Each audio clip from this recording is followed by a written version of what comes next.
So, you want to become a bounty hunter. You've either bought or are looking to buy the bounty hunter license and want to go from your average Saint Denis beggar to becoming the best bounty hunter the West has ever seen. Whether you're new to the game or are looking for something to refresh your memory, you've come to the right place. In this video, we're gonna discuss the most important parts of becoming a bounty hunter, all the way from weapon loadouts and perks to mission tips and my favorite grinding methods. So, let's get to work. Before we start, I feel it's important to cover the most basic part. In order to even start the bounty hunter role, you're gonna have to dish out 15 gold bars. And to get the rest of the content that will still be locked after you buy it, you'll have to pay another 15 for the prestigious bounty hunter license. That will unlock extra missions on top, and arguably those that are the most important. It's not the end of the world if you cannot afford the prestigious license immediately, but it's in your best interest to get it eventually. Alright, let's start with the simplest part, and that is the loadout. When it comes to revolvers, it's really up to personal experience. I'm personally a huge fan of the Lamats. They store 9 bullets in each mag and even have an extra barrel for a shotgun shell, so in case things get nasty, you can also turn them into a pocket shotgun. Otherwise, if you want to go for what is overall the best, the Navy revolvers are the most powerful and accurate. But like I said, any revolver is fine. The only one I'd recommend against if you're new is the double action revolver. It's hands down the weakest one, even if it has its upsides. For repeaters, Lancaster is the best all-rounder with good accuracy and fast reload speed, and Evans is the second best with 26 bullets in his magazine being its biggest benefit. But realistically, any repeater is miles better than the basic carbine repeater, which I recommend you replace as soon as you can. For shotguns, pump action is hands down the best and most practical. Use a double barrel if you want to feel like the Doomslayer. Otherwise, the repeater shotgun is the second best if you want to change things up. There's also rifles, which can also come in handy. No matter what, you eventually want to get your hands on the Carcano rifle, which blows the rest completely out of the water. Otherwise, the bolt action rifle is the best alternative. But it's up to you if you want to spend the extra cash on something you'll most likely replace 10 levels later, and won't even use as often as a repeater. Besides weapons, try and get your hands on the reinforced lasso as soon as you can. It might not sound like a big deal first, but this one can spare you some frustrating moments down the line. It basically increases the time before your bounty unties themselves. It's one of those things where you'll never notice the difference until you go back and use the old lasso. But trust me, there is a difference. Also, while not completely important, get some bolas too. Go to your nearest fence and buy yourself the cheapest bolas. 3 is realistically all you need. These are great at temporarily tying up targets and can get pretty useful if things get hectic. Just remember that it's only for a few seconds and they cost a pretty penny, so don't just throw them around willy-nilly. Besides weapons, there's also ability cards, and these are arguably more important than your weapons. This is my favorite all-rounder loadout for PvE. Painted black upgrades your Deadeye so you can mark enemies before shooting them, just like in single player. Fool Me Once decreases the damage done to you each time you get shot, as long as it's less than 10 seconds apart. These two should be your first focus, as you'll most likely be keeping these in your loadout for a very long time. Iron Line makes you take even less damage the more stamina you have, and Strange Medicine restores health depending on how much damage you do. These two are more interchangeable if you want to switch things up, but if you don't want to bother with ability cards and want some sort of a set and forget kind of loadout, this one will carry you through any PvE content. The reason we're using such a defensive build is to not get annihilated by the high level enemies. They do decent damage and have pretty good accuracy, so the more defense you have, the easier the missions become. One last thing when it comes to loadouts, tonics. I strongly recommend always buying a few health tonics. You don't need any crazy pamphlets or high level tonics, just buy the tier 1 tonics from the store and keep them for a rainy day. When I have some spare cash, I usually stock up on the level 1s and then buy a few level 2s whenever I do the harder bounties to make sure I don't get blasted. And that should be all you need to get started.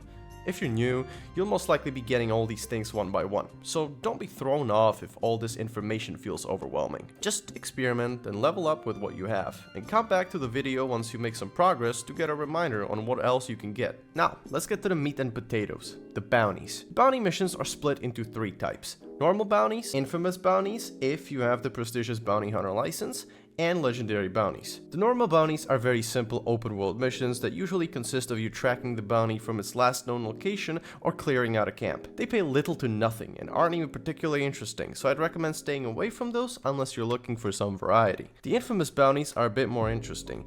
Each of these bounties is a 3-part mission and their design is a little more complex. They usually have you do more than just clear out a camp, and even have some background and cutscenes from time to time. Every bounty board across the map has its own unique infamous bounty, so that should be, I believe, around 39 unique missions that you can complete. They don't pay that much better, but have a caveat. Not only are they more fun to play, but also reward each fully completed infamous bounty with a first time bonus, which is $75. That might not seem like much, but can be a decent boost in money if you end up doing all of them. Just keep in mind that each of these bounties goes on a 48-minute cooldown, so you can't just spam the one and the same. Both of these types of bounties are very self-explanatory and don't really require any extra knowledge. Just make sure you loot your bounty targets and other enemies if you have the time. They drop collectibles like antique bottles quite frequently, which you can sell for a couple of bucks or hoard them and later sell them as a collection if you have the collector's roll. Legendary bounties should be your main focus. These are the most detailed but also pay the highest. They're on the same 48-minute cooldown, so in terms of money making, you should be launching one legendary bounty as soon as the cooldown goes away. There's quite a lot of them, and while I think they're all fun once you learn them, some bounties are super easy, whereas others can be hands down infuriating if you don't have the patience or have no idea how to tackle them. They also vary in pay for some reason, so if you want to maximize your payouts, you will most likely be playing a small selection anyway. That selection consists of Virgil Shepard Edwards, Carmela Montez, Etta Doyle, Tobin Winfield, and Ben Clempson. These will always pay the highest amount of money. Then there's bounties that pay a bit less and ones that pay the least. Here's the full list. Feel free to pause the video if you want to go over it, or head down to the link in the description where you can read it straight from the source. By the way, you won't be paid the full cash no matter which mission you do until you level them up. That's because each mission has these star ratings. The more stars it has, the higher the pay and the higher the difficulty. So in order to get the maximum potential payout for each bounty, you gotta complete it 4 times to get a maximum star rating. So before we go over each bounty, I have to mention the most important part of completing almost any mission in Red Dead Online. Time. Each mission is designed in this weird way that the longer it takes to complete each mission, the more you get rewarded in not just money, but also gold and experience. For most open world missions, you usually have a set timer. So stretching it until the last 30 seconds and then turning in your quest item or bounty racks up the most money from each mission. For missions like Legendary Bounties, there is no timer, and the longest you can stretch the invisible payout timer is 30 minutes. That gives you the maximum money and gold possible. There's a great Reddit post that explains mission payouts in great detail, so I'll leave you a link in the description so you can check it out. But in short, the most optimal time spent on a mission should be at least 12 minutes. After 12 minutes, the payout multiplier hits some sort of a soft cap and starts getting slower and slower. The way I usually do legendary bounties is to take my time with the mission, and once I have the bounty target and I'm close to a jail or a bounty wagon, I put the target on my shoulder. That way they won't untie themselves and just AFK for another 10 to 12 minutes. But for shorter missions where you don't want to spend most of your time not playing the game, 12 minutes is well enough. Just make sure to click a few buttons every now and then so you don't get kicked for being idle. Now that the basics are covered, I'll share the most important tips for each legendary bounty. These tips won't guide you through each mission step by step, but will only address key points or important bits of info to make your life easier while playing them. First of all, stay away from Cecil C Tucker, Tobin Winfield, and Barbarella if you're new. Besides Tobin, they pay the least amount of money, and all three can get pretty frustrating. For the Shepherd, there's 2 modifiers, one where he spawns in a tower and one in a cave. The tower spawn is harder with more enemies and a lot of open space, and the cave has less enemies and is easier to stay in cover. The Shepherd has a helmet which you have to DPS down to catch him alive. Once you ding him enough, you can hog tie him and take him away. The Carcano rifle does immense damage, so it's gonna be super helpful for taking him down fast. One more thing, at the start of the mission, there's actually a way to find out which of the 3 camps has the letter with the Shepherd's whereabouts. Just sneak in and listen to the NPC dialogue. If they say that they're waiting for his word, it's not the camp. But if they mention they got the message, that's the correct camp. Carmela. This one has 3 different spawns, 2 of which are very similar, so we'll call these version A, and one quite different, which we'll call version B. Instead of running in, go out to this spot and pull out your binoculars. If you see an armored wagon parked by the barn's main door, you have version A. If it's not there, it's B. For the B modifier, prepare a scoped rifle, ideally Carcano, and watch the road in the back. Wait a few minutes and you'll eventually see her ride towards the camp. Simply take out the drivers before she makes her way there, then start shooting her in the shoulder while she's in the turret. After a few hits, she gets out and starts running. Quickly ride over to her and hog tie her. For version A, go around the camp to the back side of the barn. Check for guards and then sneak towards the back door of the barn. pop a health tonic, and sprint through to the other side and run right inside the armored wagon. This is where the strange medicine perk comes in handy, because you'll still be exposed to getting shot and the gun does insane damage. You'll be going back to max health super fast with each kill. In terms of the modifiers, this is where it changes based on the spawn. If you didn't see Carmela while running towards the wagon, then she's inside the house. Just clear out the camp as much as you can, then get out of the wagon and climb on top of the building over this way. Jump through the window, clear out any enemies, and tie her up. If you did see her by the barn, she's gonna try and run away. Try clearing as much of the camp as you can, then run after her before she gets away. Gina is super easy and is always the same. Clear out as many enemies as you can, then head inside the house and hog tie him. If you go around the back and kill everybody, he'll eventually run out the building trying to get away from you, so make sure you keep an eye out. Nikolai Yukon Nik. Climb on top of this hill and start raining bullets. If you have a scoped rifle, you can pop open a lock on one of these cages and let the bear out. But from my experience, the bear just runs around like an idiot and then dies. Once you get to the showdown thingy, pop a few shots into Yukon's shoulder to stun him and save the sheriff, Red Ben Clempson. Do not bribe this guy. It's a waste. Instead, take the tracks and follow them until you get around this hill. If you don't see any train by the time you see the station, go back and take a left turn on the tracks leading north. Just keep following these tracks until you find it. The train runs circles around Tumbleweed, so don't waste your time searching anywhere else. Once you find the train, jump on top from the back and clear out the first wagon. Before going through the train, hold that position and fight off any horsemen coming after you. As soon as they stop spawning, go get the bounties. Also, since this is a 3-target bounty on the highest difficulty, don't bother capturing everyone alive if you're solo. You can do that, of course, but from my testing, if you kill everybody but leave at least one target alive, you'll still get the maximum payout, and it doesn't have to be the main target. Also, if you're solo but don't have the bounty wagon, simply kill 2 targets, deliver the living target to jail, then come back, put one guy on your horse and lasso the other. As long as you don't go over any rocks or hills, you can take them both to jail at the same time. Etta Doyle. This one is kind of a meme because of how easy it is. When the mission starts, hide in a place they won't be checking, like my spot for example. Then just wait and watch the dialogue.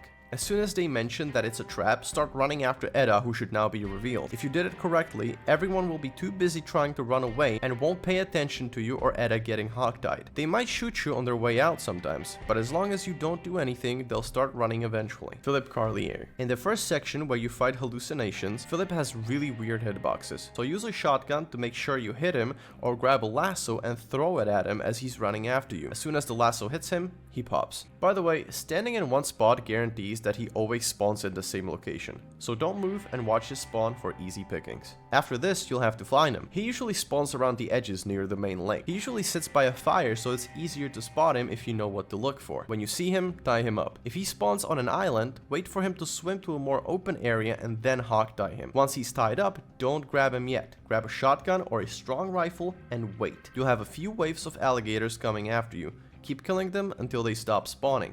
Then check your surroundings, grab Philip, and get out. Using the non-combat Deadeye makes it much easier to detect the alligators. Owlhoot Family. These guys are super easy to do even solo. They're spread out into a separate location each and do not alert each other. So if you're solo and don't accidentally drive past them, you can pick them and deliver them to jail individually. On the highest difficulty, you'll be ambushed by a few enemies after delivering the last bounty. So chug a tonic if you need to and prepare yourself for a fight. Wolfman. There's 2 versions but are both quite similar. In the first one, he'll be chilling with a pack of wolves that will start chasing you when you get close. In this one, you won't have much time to hog-tie Wolfman, but from my experience, he won't be running anywhere and instead tries to fight you with his bare hands. Use that to your advantage and take your time fighting off all the wolves. In the second one, a bear will start chasing him as soon as you get close. Quickly dispose of the bear and try to hog-tie Wolfman if you have enough time. If you don't make it, it will get a tiny bit difficult, as you'll have to slowly move with him while fighting off the wolves instead of staying in one place. As for how to deal with the wolves, a huge wave of them will start spawning as soon as you get close to the target. They have huge hitboxes and fighting them out in the open is a guaranteed loss if you're solo. Instead, jump in a shallow but deep enough water and pick them off one by one.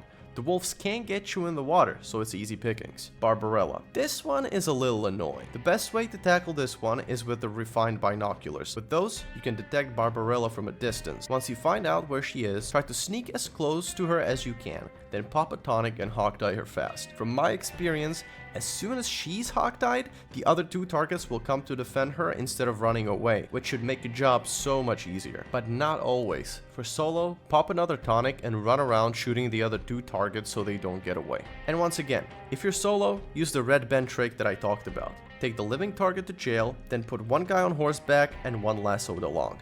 Sergio Vincenza. Sergio is super chaotic. Design-wise, it's a simple camp clear-out, just way bloodier. It's a 3-target bounty, so for your mental sake, focus on only catching 1 of them alive if you're solo. For the 4 bounty wagon users out there, spawn your wagon before you climb the hill, because it can spawn up top. My strategy is chugging a tonic and quickly running inside the tower. Kill everyone inside the tower besides Sergio, then hog-tie him and finish off the rest of the enemies from inside the tower. Once the coast is clear, load the bounties into the wagon or use the already mentioned red Ben strat and take them to jail. Tobin Winfield. From what I've tested, you can't really make this one much easier. I'd recommend stacking up on tonics and bringing your favorite guns.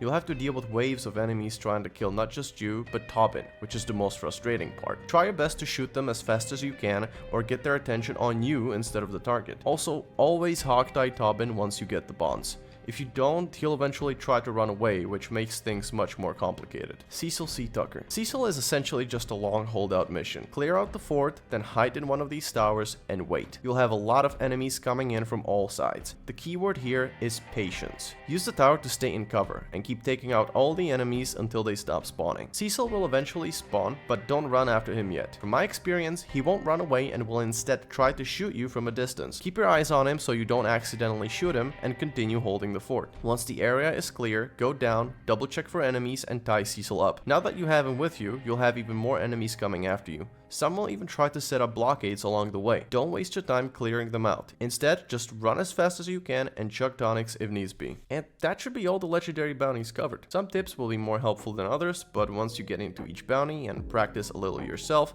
you'll eventually stomp through any one of these missions. The most important tip, however, is to have fun and play what you enjoy. If something's way too frustrating, don't beat your head against the wall trying to beat it. Sometimes it's better to take it on the chin and go back to something you're more comfortable with rather than wasting your time trying to brute force through a mission for hours. The last thing I'll leave you with are my favorite grinding methods. They might not be the most money efficient, but are the most flexible and the least burnout inducing. The first one is the most obvious one, but also the most efficient, and that is to combine it with other roles. If you got access to any other roles, the hands down most efficient way is to do more of them at the same time. Whether that means doing a bit of hunting for your trader role, delivering some moonshine, or getting some collectibles, any one of these are probably more worth your time than your average 1-star or 2-star basic bounty. The way I do it is by starting with one legendary bounty. When it's done and I'm waiting on cooldown, I check my moonshine shack and trader role to make sure everything is in production or sell it if needs be. If my trader supplies are low, I do 1 or 2 legendary animal missions for Harriet, which is hands down the fastest way to fill up your supplies. Once that is done, I either gravitate towards blood money or infamous bounties. If you decide to do infamous bounties, the best way to do those is to rotate around 3 different bounty boards. That way, the cooldown won't be as bad and you'll always have something to do. Blood money missions aren't as money efficient and I usually play them for some variety, but I'd leave those for another video should you want to know more about those.